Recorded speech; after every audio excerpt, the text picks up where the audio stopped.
So if you're a young man and you're looking for a reason to be motivated, then the story of how Samuel Eto'o managed to become a CAF Executive Committee member is a story that you need to be told and something that you need to pay attention to.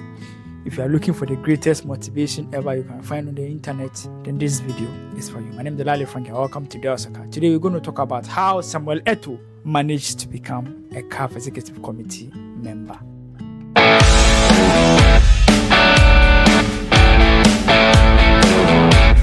Right, so the CAF Extraordinary Congress was held recently, and some of the members of the football associations have been voted into higher positions. The major one involves the CAF president being re-elected again. He basically went unopposed, and the Ghana Football Association president Keto Kriku being elected into the CAF Executive Committee, and also Samuel Eto'o being elected as a member of the CAF Executive Committee. On the surface, it's not really a big deal. Why? Because he's already the president of the Cameroon Football Association. But there's a backstory. Let's talk about it. First of all, it's not a mere feat for you to rise and become the president of your football association. It's a very difficult thing to do. DJ Drogba tried it in Ivory Coast. Look at how big DJ Drogba is. He tried, he failed. He basically lost. A lot of people have tried to become the FA president in the association, and it's one of the difficult things to do. Not only did Samuel Eto'o manage to win in Cameroon, he went all the way to become the most influential person as far as Cameroon football is concerned. As a player, excellent footballer, the most decorated African player of all time. But football politics is different from playing football on the pitch. And not many former players have been successful in being a football administrator. So let's talk about Samuel Eto'o. When this man became the Cameroonian FA president, a lot of things has gone against him. Basically, I think from the time he became the FA president till now, he should be one of the presidents with the most scandal attached to his name. I think so. So, first of all, he appointed Rosenberg Song, and he was accused of appointing his friend as the coach of the national team or the senior national team so that he can manipulate the coach. He had problem. Samuel Eto'o himself had problem with some of the big players in the team because he was perceived as autocratic and someone who likes to influence the dressing room, basically. When Cameroon went for the African Cup of Nations in Ivory Coast, they struggled. So when they came back, this is what happened. The Cameroon ministry, sports ministry, went ahead to appoint a coach without involving the Cameroon Football Association. When they did that, obviously the FA, which is led by Samuel Eto'o, opposed that decision. And by opposing it, what they did was that they also appointed a coach. So they had two coaches for one national team. When they were doing the official unveiling for the coach that was appointed by the ministry, Samuel Eto'o didn't show up. He cited that he had personal commitments. When they had the first meeting, I don't know if you have seen that video, there was a fight, a confrontation between Samuel Eto'o and the coach. Faire ça en Belgique? Vous pensez que je peux faire ça en Belgique, monsieur le sélectionneur? Alors, mais comment vous pouvez faire ça au Cameroun? He made it clear that the coach cannot coach his team. The coach cannot coach his team. I think I've rhymed there. He made it clear that the man that has been appointed by the Cameroon football government cannot be the coach of the Football Association's national team.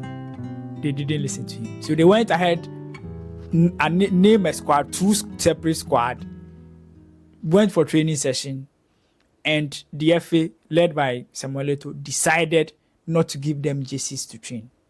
This thing went viral when the players in the team, Onana and some of the big names in the squad, came out to complain and said that for them, their players, they just want to play. The government and the FA needs to come together and make a decision so that they can help them. So at the end, Samuel Eto'o and his people agreed and said that, okay, the coach that was appointed by the government in the person of McBryce should be allowed to coach the national team. Currently, he's the coach of the Cameroonian national team. That's one scandal I've gone to sleep.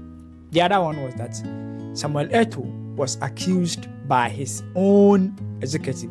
About 40 members of the lower division, if it's in Ghana, you will see the coast teams or the lower teams in Cameroon held a press conference and accused Samuel Eto'o for being too autocratic, and also said he should resign. Their reason is that he has gone ahead to be an official brand ambassador for a betting company, which is against the regulations of the Cameroon football and by extension CAF. This issue went on to the highest level you can think of, to the point that CAF imposed a ban on Samuel Eto'o for engaging in betting activities or being associated with the betting agency. It is against CAF's code of conduct for any member of the association, players, coaches, referees, anybody who is related to football, to have any relation with betting companies. So he was given a suspension. And also, FIFA gave him a 6-month ban for not being able to attend any football match because there was a game where he went to assault a referee. This same Samuel Eto'o, he went to assault a referee and was given a 6-month ban to stay away from going into any football game. This did not disperse Samuel Eto'o.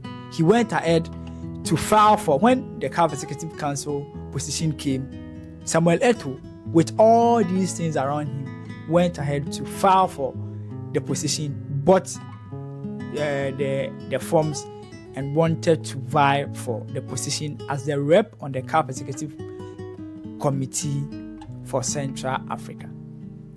When he filed for that, it didn't end there.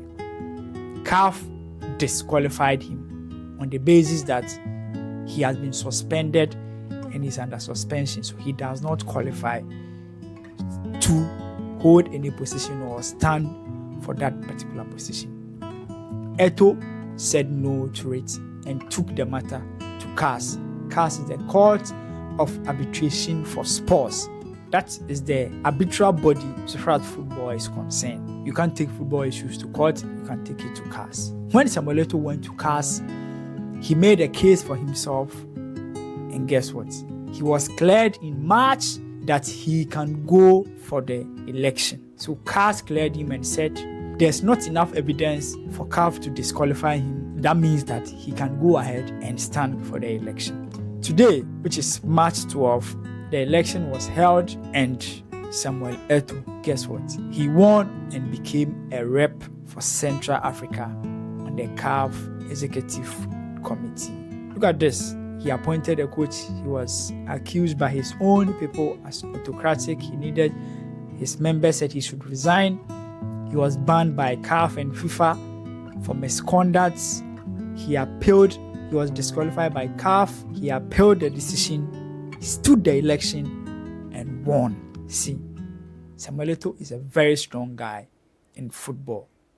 But for what he has been able to do to rise to the highest level in African football, that is CAF, it tells you the level of resilience, grit, and determination he has. For me, if this does not represent a man who never gives up, I don't know if anything does that. This is the story of Samuel Eto'o and how he managed to rise to the highest level of African politics. My name is Delali Frank. Let me know what you think in the comment section. But until we meet again, bye-bye for now.